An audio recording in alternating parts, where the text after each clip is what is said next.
Պարոն Բադալյան, Արարատ Միրզոյանը այսօր թրիփ նախաձեռնության իրականացման շրջանակ,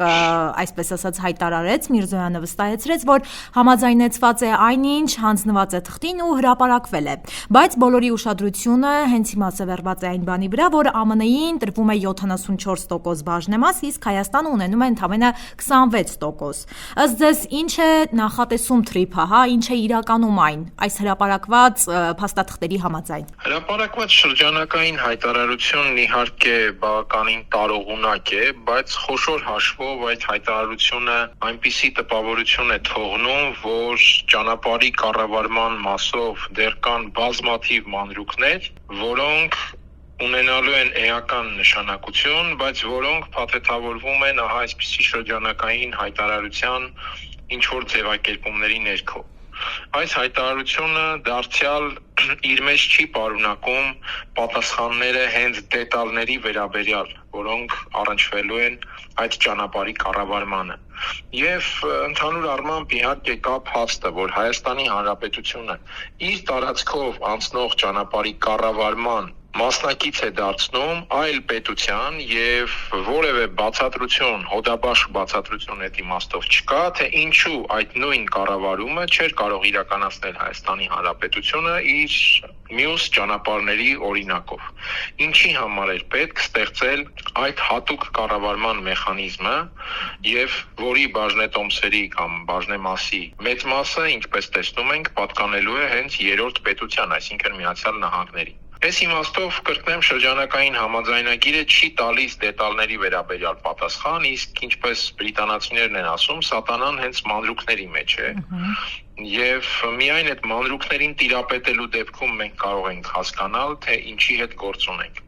Առայժմ կարծում եմ այդ թրիփ նախագիծը ավելի շատ այսպես քաղաքական process է, եւ այդ քաղաքական process-ում Երևանը բնականաբար փորձում է խաղալ Միացյալ Նահանգների հետ եւ այդ խաղի արդյունքում ստանալ իր համար նախընտրական խաղաքարտեր։ Առավել էական է թերևս ինչ է լինելու այդ գործընթացի հետ արդեն Հայաստանի խորհրդանի ընտրությունից հետո։ Այդ ընտրության այս կամ այն արդյունքի պայմաններում։ Տեսեք, ըստ Միրզոյանի թրիփ զարգացման ընկերությունը կունենա բաժնետոմսերի ամերիկյան վերահսկիչ փաթեթ, սակայն կլինեն որոշ սկզբունքային հարցեր, որտեղ Հայաստանը չունենալով վերահսկիչ փաստաթուղթ կունենա իր վերահսկողությունը։ Ինչ սկզբունքային ու զգայուն հարցերի մասին է ակնարկում արտգործնախարարը, ու արդյոք կարող է Հայաստանը ունենալ որևէ վերահսկողություն այս դեպքում։ Հենց սրա մասին է խոսքը, երբ նշում եմ, որ միայն այդ դետալները պատկերացնելու կամ դետալների վերաբերյալ տեղեկատվություն լինելու պարագայում է, որ կարող ենք ստույգ գնահատել, թե ինչի մասին է խոսքը։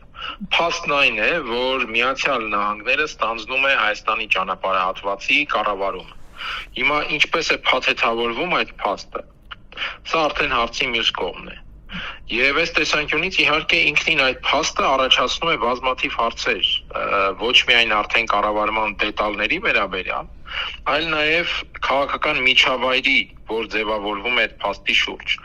Իրանի վերաբերմունք, Ռուսաստանի վերաբերմունք, որպես կենսական հետաքրքրություն ունեցող դերակատարներ, Թուրքիայի վերաբերմունք, ես ուզում եմ հիշեցնել, որ օրինակ թուրքական կողմը օգոստոսի 8-ից հետո հայտարարում է, որ այսպես կոչված Զանգեզուրյան միջանցքի հարցում ամեն ինչ չէ, որ որոշակի է, այսինքն նույնիսկ թուրքական կողմի պարագայում այդտեղ կան հարցեր։ Եվ ես էլ չեմ խոսում ավելի հեռու դերակատարների մասին, որովհետև այս ամբողջ պատմության գուցե հեռու, բայց էական սուբյեկտներից մեկը նաև Չինաստանն է, որպես շահառու Կովկասում հաղորդուղիների ապաշրջափակման կամ հաղորդակցության լոգիստիկ տարբեր երթուղիների իմաստով։ Եվ դարձյալ կրկնեմ, այս ամենը բավական անորոշության մեջ են եւ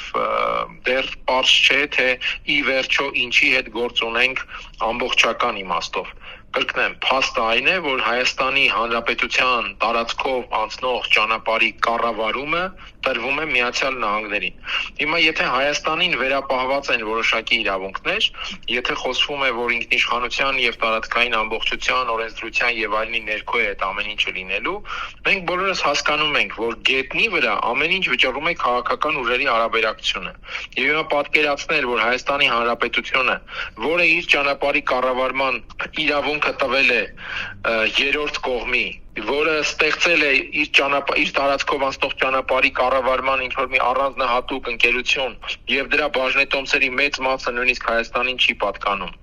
Ինչ պարագաներում հակադրվելու է Միացյալ Նահանգներին, ես կարծում եմ, այստեղ մի քիչ միամիտ է մտածել, որ այդպես կարող է գետնի վրա լինել ահա ուժերի այդպիսի հարաբերակցություն եւ այդպիսի իրավիճակներ։ Հետեւաբար կրկնեմ, մենք ունենք փաստը, որ Միացյալ Նահանգները ստանձնում է Հայաստանով անցնող ճանապարհի կառավարում։ Բայց միևնույն ժամանակ իհարկե